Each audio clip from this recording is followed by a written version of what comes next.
Hello friends, आप सभी का स्वागत है माई केसी पॉइंट में।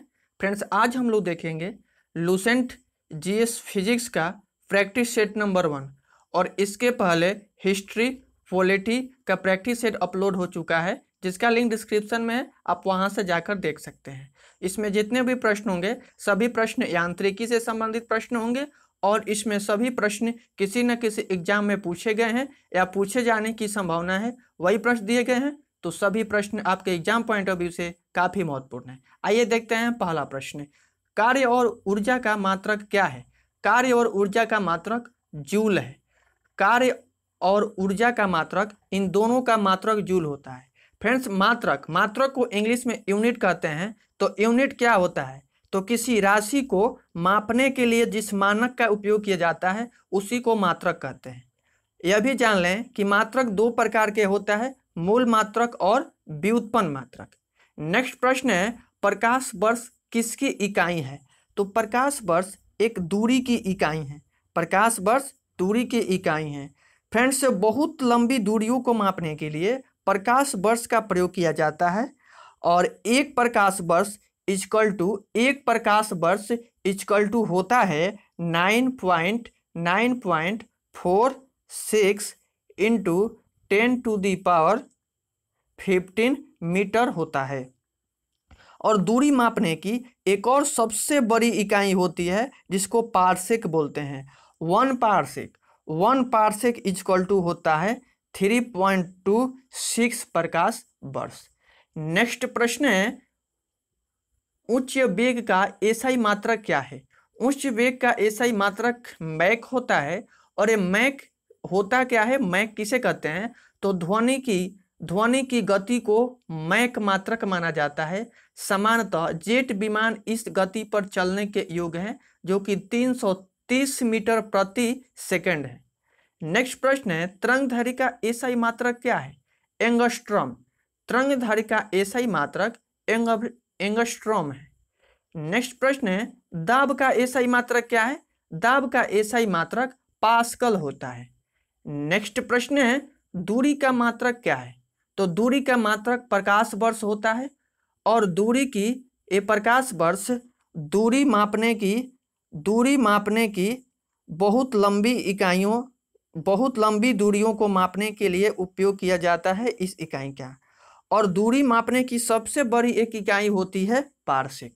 नेक्स्ट प्रश्न है, दूरी मापने की सबसे बड़ी इकाई क्या है? तो पारसेक है। पारसेक दूरी मापने की सबसे बड़ी इकाई होती है। पदार्थ की मात्रा का एसआई मात्रक क्या है? मोल। पदार्थ की मात्रा का एसआई मात्रक मोल होता है। फ्रेंड्स, भौतिक राशियां जो होती है 7 होती है। ऐसे लंबाई, तो लंबाई का मात्रक क्या होता है? एसआई मात्रक मीटर होता है। द्रव्यमान का किलोग्राम होता है। समय का सेकंड होता है। ताप का केल्विन होता है। विद्युत धारा एम्पियर होता है। ज्योति तीव्रता कैंडेला होता है। पदार्थ का परिमाण का मात्रक मोल होता है। इसके बाद नेक्स्ट प्रश्न है, विद्युत आवेश की मात्रा क्या है? विद्युत आवेश की मात्रा कूलम होती है। कूलम विद्युत आवेश की मात्रक है। नेक्स्ट प्रश्न है, त्वरण का एसआई मात्रक क्या है? तो मीटर प्रति सेकंड स्क्वायर। मीटर प्रति सेकंड स्क्वायर त्वरण का एसआई मात्रक है। इस त्वरण का एसआई मात्रक हर एग्जाम में लगभग पूछ लिया जाता है। नेक्स्ट प्रश्न है, बल का एसआई मात्रक क्या है? तो बल का एसआई मात्रक न्यूटन है। बल का एसआई मात्रक न्यूटन होता है। फ्रेंड्स, आप सभी को बता दें कि बल की सीजीएस पद्धति में मात्रक डाइन होता है और एसआई पद्धति में मात्रक न्यूटन होता है। और 1 न्यूटन इक्वल टू होता है 10⁵ डाइन। ये जो डाइन है, ये डाइन बल की सीजीएस मात्रक होता है, डाइन। नेक्स्ट प्रश्न है, त्वरण का एसआई मात्रक क्या है? त्वरण का एसआई मात्रक क्या है, ये तो देख लिए हैं। नेक्स्ट प्रश्न है, आवेग का मात्रक क्या है? तो न्यूटन प्रति सेकंड आवेग का मात्रक है। नेक्स्ट प्रश्न है, ध्वनि की प्रबलता की इकाई क्या है? डेसिबल। डेसिबल ध्वनि की प्रबलता की इकाई है। नेक्स्ट प्रश्न है, शक्ति की इकाई क्या है? अश्व शक्ति शक्ति की इकाई है। यदि वीडियो आपको पसंद आ रही हो तो प्लीज़ वीडियो को लाइक करें और चैनल पर नए हैं तो प्लीज़ चैनल को सब्सक्राइब कर लें, साथ ही बेल आइकन को भी दबा लें, क्योंकि हम इसी तरह का वीडियो हमेशा लाते रहते हैं जिस पर पूरे लूसेंट बुक का प्रैक्टिस सेट अपलोड किए जाएंगे। नेक्स्ट प्रश्न है, नौ संचालन में दूरी की इकाई क्या है? तो समुद्री मील नौ संचालन में दूरी की इकाई है। नेक्स्ट प्रश्न है, ल्यूमेन किसका मात्रक है? ल्यूमेन ज्योति फ्लक्स का मात्रक ल्यूमेन होता है। नेक्स्ट प्रश्न है, क्यूरी किसकी इकाई का नाम है? तो क्यूरी रेडियो एक्टिव धार्मिकता तत्व जो होते हैं उसका जो एक इकाई है वो क्यूरी उसका इकाई है। नेक्स्ट प्रश्न है, पास्कल किसकी इकाई है? दाब की इकाई पास्कल है। नेक्स्ट प्रश्न है, कैंडेला किसकी मात्रक है? ज्योति तीव्रता का एसआई मात्रक कैंडेला होता है। ज्योति तीव्रता का एसआई मात्रक कैंडेला होता है, जिसको कैंडेला जिसे सिड्डी से सूचित किया जाता है संकेत। नेक्स्ट प्रश्न है, मात्रकों की अंतर्राष्ट्रीय पद्धति कब लागू की गई? तो फ्रेंड्स यहाँ लागू करने की बात किया है तो 1971 में लागू की गई थी। कुछ लोग कंफ्यूज हो जाते हैं, 1960 मारकर टिक लगाकर आ जाते हैं। यहाँ प्रॉब्लम क्या होता है, 1960 में सिर्फ अनुमोदित किया गया था, उस समय लागू नहीं किया गया था, लेकिन मात्रकों की अंतर्राष्ट्रीय पद्धति लागू की गई थी 1971 में। नेक्स्ट प्रश्न है, हर्ट्ज क्या मापने की यूनिट है? तो तरंगों की आवृत्ति मापने की एक यूनिट है हर्ट्ज। नेक्स्ट प्रश्न है, विद्युत मात्रा की एसआई मात्रा क्या है? एम्पियर विद्युत मात्रा की एक एसआई मात्रक है। नेक्स्ट प्रश्न है, लेंस की शक्ति का एसआई मात्रक क्या है?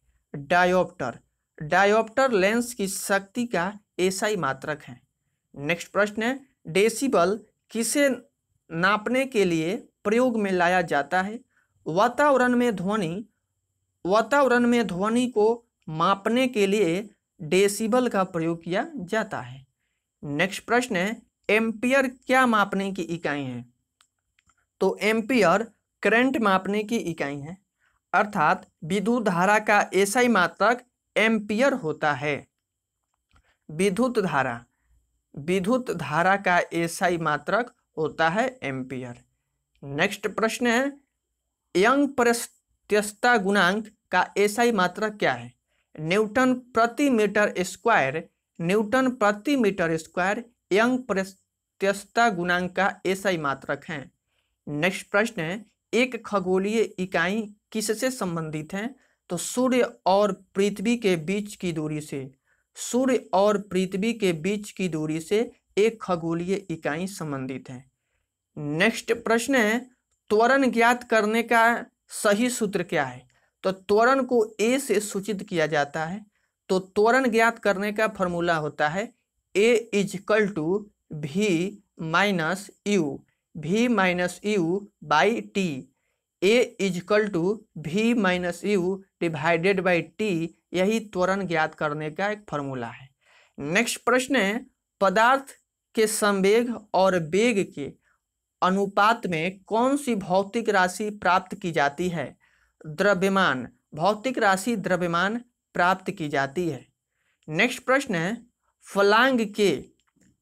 फलांग के अचर में किसका आयाम होता है? तो कोणीय गति का आयाम होता है। दोस्तों कोणीय गति क्या होता है? तो वृत्ताकार मार्ग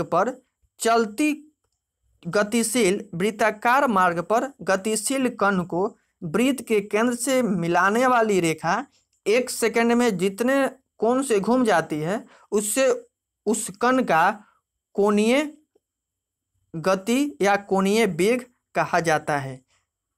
इसके बाद नेक्स्ट प्रश्न है, एक लड़की झूले पर बैठी स्थिति में झूला झूल रही है, उस लड़की के खड़े हो जाने पर दोलनों का आवर्तकाल क्या होगा?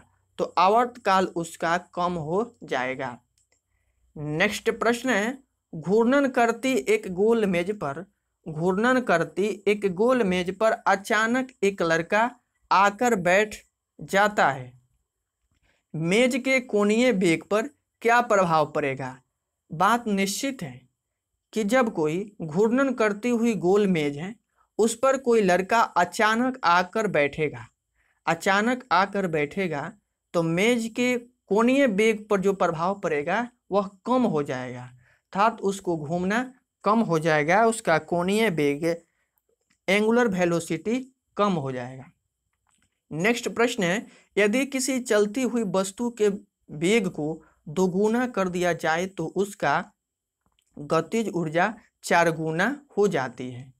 नेक्स्ट प्रश्न है, किसी पिंड के द्रव्यमान तथा भार में अंतर होता है क्योंकि द्रव्यमान स्थिर रहता है जबकि भार परिवर्तनशील होता है। नेक्स्ट प्रश्न है, किसी भी स्थिर या गतिशील वस्तु की स्थिति और दिशा में तब तक कोई परिवर्तन नहीं होता जब तक कि उस पर कोई बाह्य बल सक्रिय न हो। यह क्या है? यह न्यूटन के गति का प्रथम नियम कहता है। यह न्यूटन के गति का प्रथम नियम है। फ्रेंड, आप सभी को बता दें कि न्यूटन के गति का प्रथम नियम कहता है कि यदि कोई वस्तु विराम अवस्था में है तो वह विराम अवस्था में ही रहेगी, या यदि वह एक समान चाल से सीधी रेखा में चल रही है तो वैसे ही चलती रहेगी जब तक कि उस पर कोई बाह्य बल लगाकर उसकी वर्तमान अवस्था में परिवर्तन न किया जाए। और प्रथम नियम को ही गैलीलियो का नियम या जड़त्व का नियम भी कहा जाता है। प्रथम नियम से बल का परिभाषा मिलता है। प्रथम नियम से, न्यूटन के प्रथम नियम से ही हमें बल का परिभाषा मिलता है। नेक्स्ट प्रश्न है, किसी असंतुलित बल द्वारा किसी पिंड में उत्पन्न त्वरण बल के अनुक्रमानुपाती होता है। नेक्स्ट प्रश्न है, न्यूटन के गति के तीसरे नियम के अनुसार क्रिया तथा प्रतिक्रिया से संबंधित बल हमेशा भिन्न भिन्न वस्तुओं पर ही लगे होने चाहिए। नेक्स्ट प्रश्न है, प्रत्येक क्रिया के बराबर एवं विपरीत दिशा में एक प्रतिक्रिया होती है। यह क्या है? न्यूटन के गति का तृतीय नियम कहता है कि प्रत्येक क्रिया के बराबर एक प्रतिक्रिया होता है। न्यूटन के गति का तृतीय नियम यही है कि प्रत्येक क्रिया के बराबर परंतु विपरीत दिशा में प्रतिक्रिया होती है। जैसे उदाहरण ले लें तो बंदूक से गोली चलाने पर चलाने वाले को पीछे की ओर धक्का लगना, ये क्या है? न्यूटन के गति के तृतीय नियम के अनुसार होता है। नाव से किनारे पर कूदने पर नाव को पीछे की ओर हट जाना, यह भी तृतीय नियम का उदाहरण है। रॉकेट को उड़ाने में भी न्यूटन के गति के तृतीय नियम का ही कार्य करता है। जल में तैरना न्यूटन के गति के किस नियम के कारण संभव हुआ है? तो तृतीय नियम, न्यूटन के गति के तृतीय नियम के अनुसार ही संभव हुआ है। इसके बाद नेक्स्ट प्रश्न है, कोई पिंड तब तक विरामावस्था में ही बना रहेगा जब तक उस पर कोई बाह्य बल कार्य नहीं करता है। यह कथन किसका है? तो यह न्यूटन का ही कथन है। फ्रेंड्स, इसमें जितने भी प्रश्न दिए गए हैं सभी प्रश्न आपके एग्जाम पॉइंट ऑफ व्यू से काफ़ी महत्वपूर्ण है। तो यदि आप चैनल को सब्सक्राइब नहीं किए हैं तो प्लीज़ सब्सक्राइब कर लें, साथ ही बेल आइकन को भी दबा लें, और ताकि आने वाला नोटिफिकेशन आपको सबसे पहले मिले। तो मिलते हैं नेक्स्ट वीडियो में, तब तक के लिए बाय, टेक केयर।